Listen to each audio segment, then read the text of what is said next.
Bonjour les amis, Marc Maillot encore avec vous pour une exhortation tirée de quelques versets de l'apôtre Paul chez Timothée dans le deuxième épître, le deuxième chapitre, à partir du verset 8. Souviens-toi de Jésus-Christ, ressuscité d'entre les morts, descendant de David, conformément à l'évangile que j'annonce. Et c'est pour cet évangile que je souffre jusqu'à être enchaîné comme un criminel. La parole de Dieu, elle, n'est pas enchaînée pour autant. Je supporte donc patiemment toutes ces épreuves à cause de ce que Dieu a choisi, pour que eux aussi parviennent au salut qui est en Jésus-Christ et à la gloire éternelle qui l'accompagne. Car ces paroles sont certaines. Si nous mourons avec lui nous revivrons. Et si nous persévérons, avec lui nous régnerons. Mais si nous le renions, lui aussi nous reniera. Si nous sommes infidèles, lui, il demeure fidèle, car il ne pourra se renier lui-même.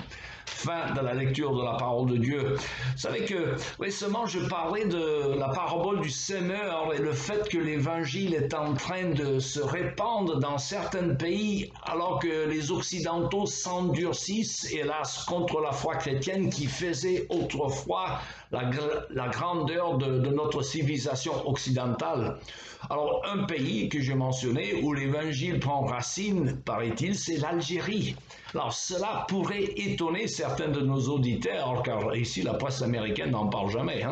Mais d'ailleurs, si vous m'aviez demandé il y a 25 ans quelle était la région du monde le plus hermétiquement fermée à l'évangile de Jésus-Christ, j'aurais répondu sans hésitation l'Afrique du Nord, dont la Maroc, la Tunisie, la Libye et surtout l'Algérie. Ces pays étaient en vaste majorité musulmans, à plus de 99%, selon les meilleures estimations. D'ailleurs, je connaissais des missionnaires qui ont vécu et travaillé clandestinement dans certains de ces pays, qui me disaient que l'on comptait les convertis à la foi chrétienne sur les doigts d'une main. Le grand missionnaire en Algérie, dénommé Charles Marsh, qui a travaillé quelques 47 ans dans ce pays avec, paraît-il, 2 convertis pour ses peines en 47 ans. Alors, il y avait de quoi se décourager, non? Mais maintenant, cela est en train de changer. Grâce à la fidélité des hommes comme M. Marsh, qui a bien déblayé le terrain, pour ainsi dire, et les émissions évangéliques diffusées à la radio, l'évangile commence à prendre racine en Algérie, surtout dans la région de Kabylie, habitée par le peuple berbère, des autochtones du pays, si vous voulez, qui furent forcément convertis à l'islam lors des invasions arabes au 8e siècle. Alors, le grand Saint-Augustin, c'était un berbère. Depuis une vingtaine d'années maintenant, des milliers de berbères se tournent vers le Seigneur Jésus-Christ en formant des églises souterraines dans leur pays. Selon certaines estimations, plus de 1000 Algériens par an, surtout des berbères, mais aussi quelques Arabes, se sont convertis à la foi en Jésus-Christ chaque année depuis, comme je dis, une vingtaine d'années. L'Église d'Algérie connaît donc une petite renaissance. Il y a quelques années, un film français qui s'appelait Des dieux et des hommes racontait l'histoire vraie du massacre des moines catholiques romains en Algérie en 1995. Ces moines travaillaient non pas en tant qu'évangélistes, ce qui est strictement interdit, mais comme instituteurs et même médecins parmi les gens d'un village algérien. Menacés de mort par les intégristes musulmans, ils ont courageusement choisi de rester en Algérie au péril de leur vie. Le film nous fait voir d'ailleurs la réunion au monastère de ces douzaines de chrétiens lorsqu'ils ont décidé de rester en Algérie plutôt que de partir. 2 seuls ont pu éventuellement échapper au massacre.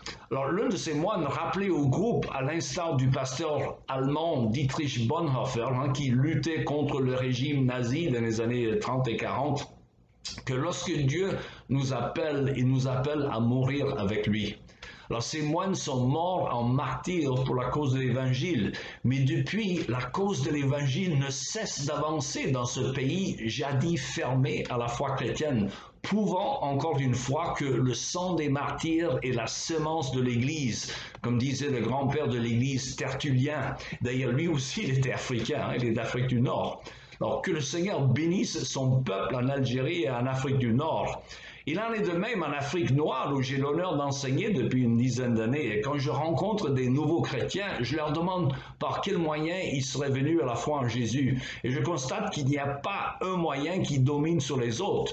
Ce n'est pas souvent par le biais des arguments intellectuels ou apologétiques, ou ni par des discours persuasifs des chrétiens que les gens viennent à la foi, autant que par des manifestations de la puissance de Dieu qui agit à travers souvent des guérisons physiques ou même des visions qu'ont certains musulmans de Issa ou de Jésus. Alors, quel que soit le moyen, l'Esprit de Dieu est en train d'agir à travers le monde, même s'il a l'air d'avoir un peu abandonné les Européens qui ont largement renié l'Évangile qui faisait jadis la gloire du continent européen. Prions que Dieu ait pitié encore une fois de l'Europe. Il me reste qu'à vous souhaiter une bonne journée et à la prochaine.